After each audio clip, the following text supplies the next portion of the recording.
Right. So, first of all, please introduce yourself, Sophie. Like, what do you do? Where can we find you? I'm Sophie Lizard. I'm UK based and I'm a freelance blogger. I also do some copywriting, but blogging is my specialty. People can find me at beafreelanceblogger.com or on Twitter. I'm just Sophie Lizard, which is all one word with one Z in it. Okay. So, please tell me more about yourself. What's your background? Well, my background is that I started off doing incredibly well all the way through school. Then I hit college and university and I kind of just screwed everything up all of a sudden because I caught glandular fever from my best friend.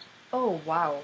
Yeah, so I was halfway through university at that point, Uh-huh. and all of a sudden I had days where I woke up and I literally could not force myself out of bed.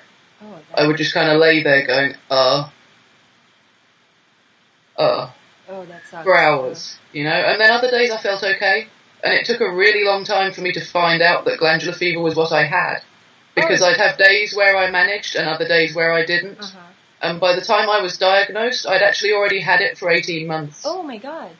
Yeah, I had like Wow. this really long-lasting but fairly low-level case, Okay, okay. if you see what I mean. So it dragged on and on and on, but it Yeah, didn't kind of cripple me every day. yeah. I understand. Yeah. So I gradually got less and less work done at university, and then Mm-hmm. eventually after the end of my second year, I was like, okay, I'm not going to make it through my third year here. Mm-hmm. So I quit and I moved back in with my mum, Mm-hmm. and I eventually got a job working data entry, which was really exciting. Uh, And I did that for about 5 years. Then I became a marketing manager for a local company here that is a science exhibition for kids. And in 2008, I lost my job there. And with the recession going on and the Mm-hmm. fact that I then became pregnant almost immediately after losing my job as well, I kind Right. of realised that it was going to be tough to find work, especially work that would be happy for me to then take maternity leave almost immediately. Right. Right. So I figured that working for myself was the only way I could go, and writing was one of the few things I can do that I could imagine actually selling. Mm. So for me, it narrowed itself down to this one option for me, I guess. I didn't sit there and think I'm going to be a freelance writer. That's Mm-hmm. what I've always dreamed of. I just Oh. thought, crap, I need to make some money. I need to Mm-hmm. find a job that is happy for the idea of me taking a few months off all of a sudden. And the easiest way to do that is work for myself. Right. I see your point. So how did you go? What was the first step that you took? Like, how did you go from, broke, homeless, and pregnant to paid writer or blogger? Like, There was literally just one thing that got me there, and it's a website called peopleperhour.com. okay. I was watching the news Mm-hmm. just after losing my job, just after finding out I was pregnant, Mm-hmm. and a kind of. It was only a very short thing. It was maybe a 30-second video clip, I think. It whizzed by so fast I almost didn't catch it, but what I caught was it's like eBay for freelancers. Okay. And that little phrase just kind of hooked itself into my brain, and I sat there and I was like, oh, I could freelance. If it's as easy as eBay, Mm-hmm. then I could probably handle that, because my sister was a freelance journalist, Okay. and I'd already seen how tough it can be in print journalism for people who are just starting out. They need to collect clips, but they need some clips to get some clips, and it can be difficult to get people to take you seriously if they don't already know you and all that kind of thing. Mm-hmm. But this whole idea of an eBay where you could find jobs from people who didn't mind hiring you through a site where they didn't necessarily know your reputation yet, Oh, okay. Okay. it made me think, oh, okay, because I have zero reputation as a freelancer. I've never done any freelance work. Mm-hmm. All I have is some clips from when I was a marketing manager and did Mm-hmm. copywriting for that company. Okay. So I loaded a couple of those up onto this People Per Hour portfolio, and I started applying for a few jobs. Mm-hmm. And weirdly enough, because at one point I had also been a photographic model, Mm-hmm. the first job I managed to get was writing copy for a lingerie retailer. Oh, nice. Yeah, because they went, okay, so you're a writer and you used to be a model, so you must be able to talk about bras for 500 words Yeah. without running out of things to say. Right. Nice. Yeah, so in that way, my first job was a combination of various different things that I had already been doing. But I was just really lucky to kind of catch that first one, and then with the good feedback from the first one, I won a second one, and so on and so forth. And now I can go on the site and I have 99% reputation, and I'm one of the longest standing people they have and stuff. So it's really easy to get hired now. That's awesome, nice, congratulations. Okay, so do you offer other writing services other than blogging? Or mostly it's blogging and copywriting. I've done some video script writing or voiceover script writing before as well. Sometimes I've written PowerPoint presentations or speeches. It really varies. One of the things that I'm interested in trying that I haven't yet is writing for magazines. Oh, okay. So I've just taken Linda Formicelli's what's it called? Just Write for Magazines, I think the name of the course. And that's been really interesting. It's like some of it is stuff that I kind of already knew would be similar to blogging, but then there are always some things that are completely different. So it's really nice to have someone who's a magazine writing expert just kind of lay it out for you and make it easy, you know? Right. Yeah, I've never tried writing for magazines either, but I didn't know Linda offered that course. I have to check that out. Okay. All right, so how do you market yourself? How do you put yourself out there in order to get clients? This has changed a lot in the last year, actually, because the way I used to market myself was principally through people per hour. Oh, okay, right. I had an email alert set up, and every time there was a job that was worth more than $50 an hour, it would email me. And I would just kind of quickly check it out, and if I was interested, I'd apply, and if I wasn't, I wouldn't bother.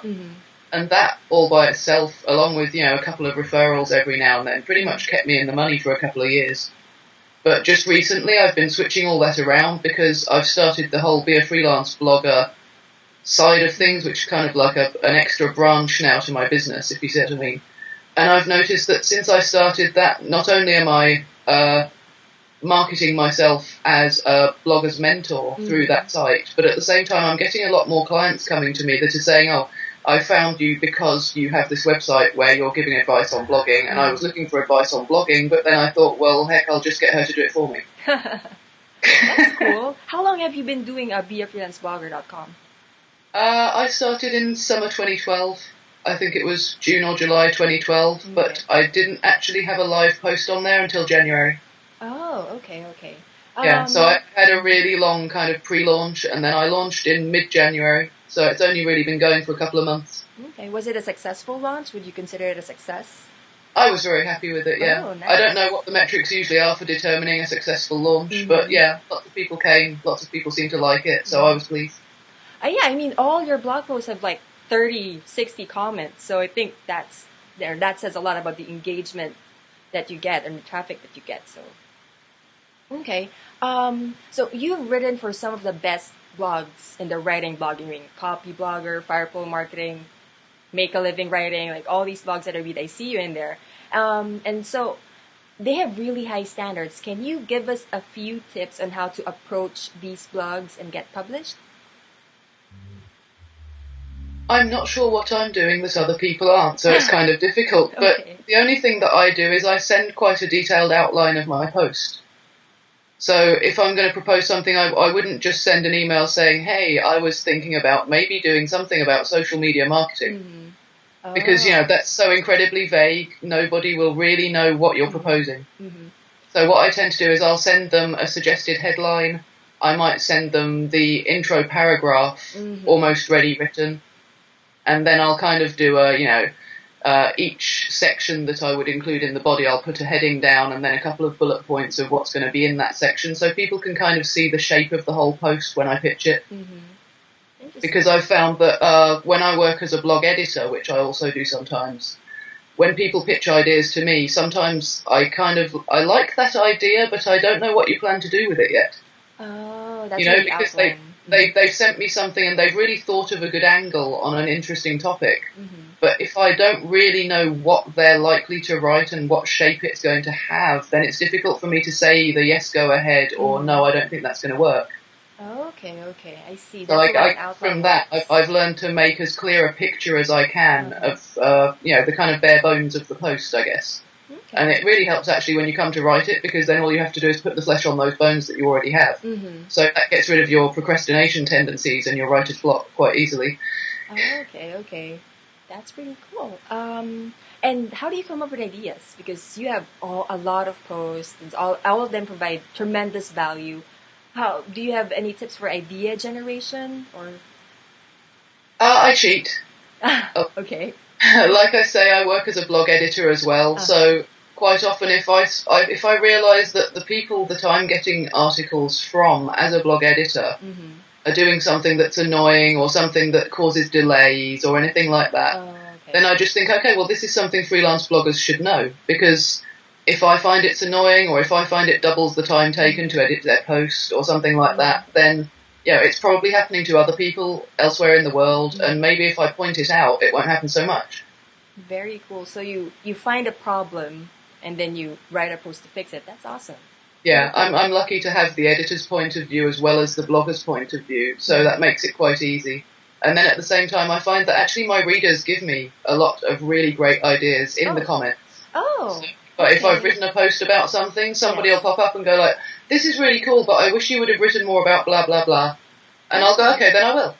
I've never thought of that. I've never thought about getting ideas from comments. Wow, it's pretty awesome. It's very good. Yeah.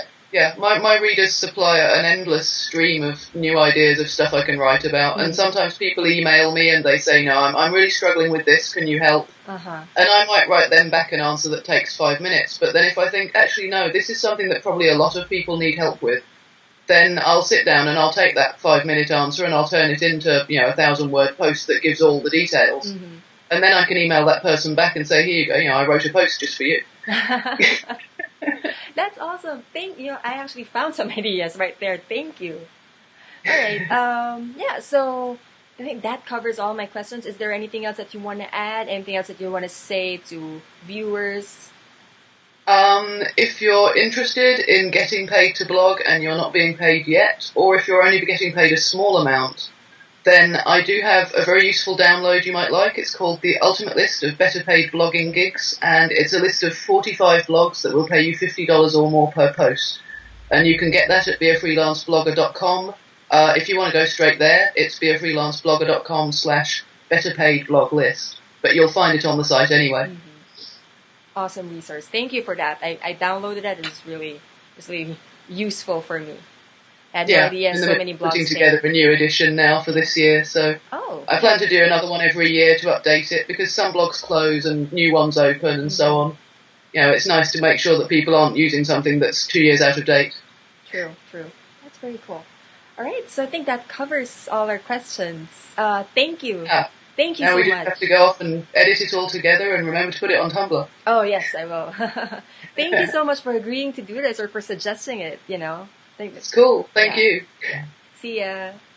Okay, see you soon. See ya. Bye. Bye.